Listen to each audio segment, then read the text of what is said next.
जीजाजी पाँव लागी। दूध तोरा बहन के फिर आ गो। अरे खुश रह खुश रह। जीजाजी दीदी को लेने आए हैं। तोरा धक्का लग जाओ, लेने आए हैं। जीजाजी दीदी को अपने घर ले जाने आए हैं। तो तू दीदी को घर ले जाने आया है तो हम दिल्ली से काची है प्याज छिले आए हैं। होली में पागल हो गया है कि तू? ए जीजाजी हमको मम्मी पापा ने बोले हैं कि जाओ दीदी को घर ले आओ। तोर पापा की बोलते एकरा बेटी के अभी ले हमार घड़ी दिल के हो रे। तीन बहन के रेडियो का हालत देबे रे दिल के हो रे। उ की बोलते एकरा बेटी के गरिया मत सुनाओ हमरा। जीजाजी ऐसे मत बोलिए, हमारा भी रेपुटेशन है। रेपुटेशन है, रेपुटेशन है गना जैसे।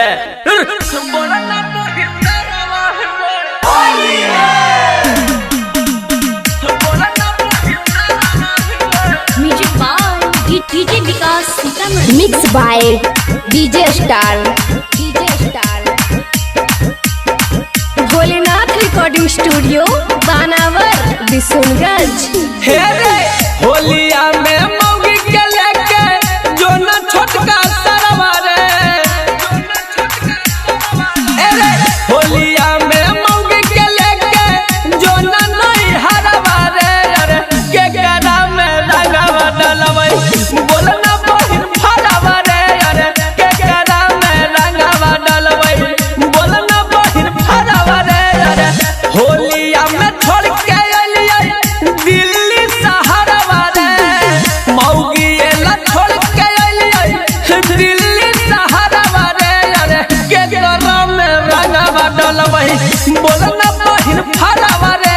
अरे के गरा में रंगवा डलवई बोल ना बहिन दरवा रे।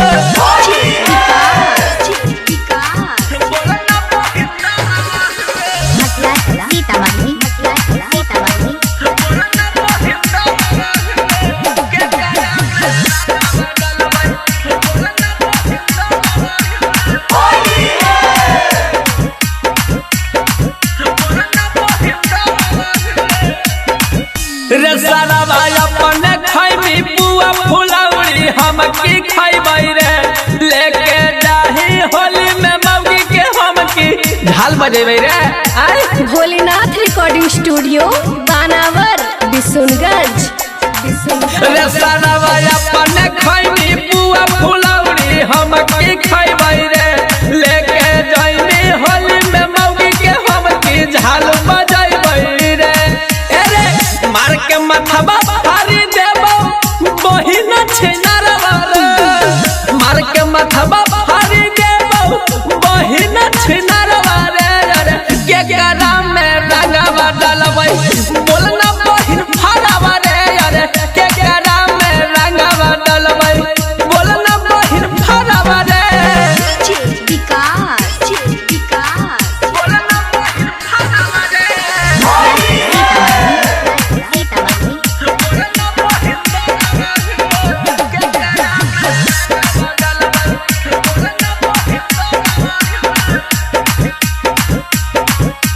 Bholenath recording studio Banawar Bishunganj. रे सारावा होली में गो हमारा साप बन के छोड़ी दे दासल रे। हमरा त शौक लगो हो हही तू हमारा मौगी से फसल रे।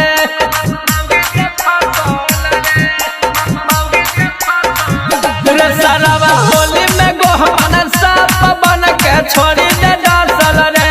हमरा त शौक लगो हो हही तू अपन बहिनिया से फसल रे। कुंदन बिहारी के भी गाल न जतरवा रे।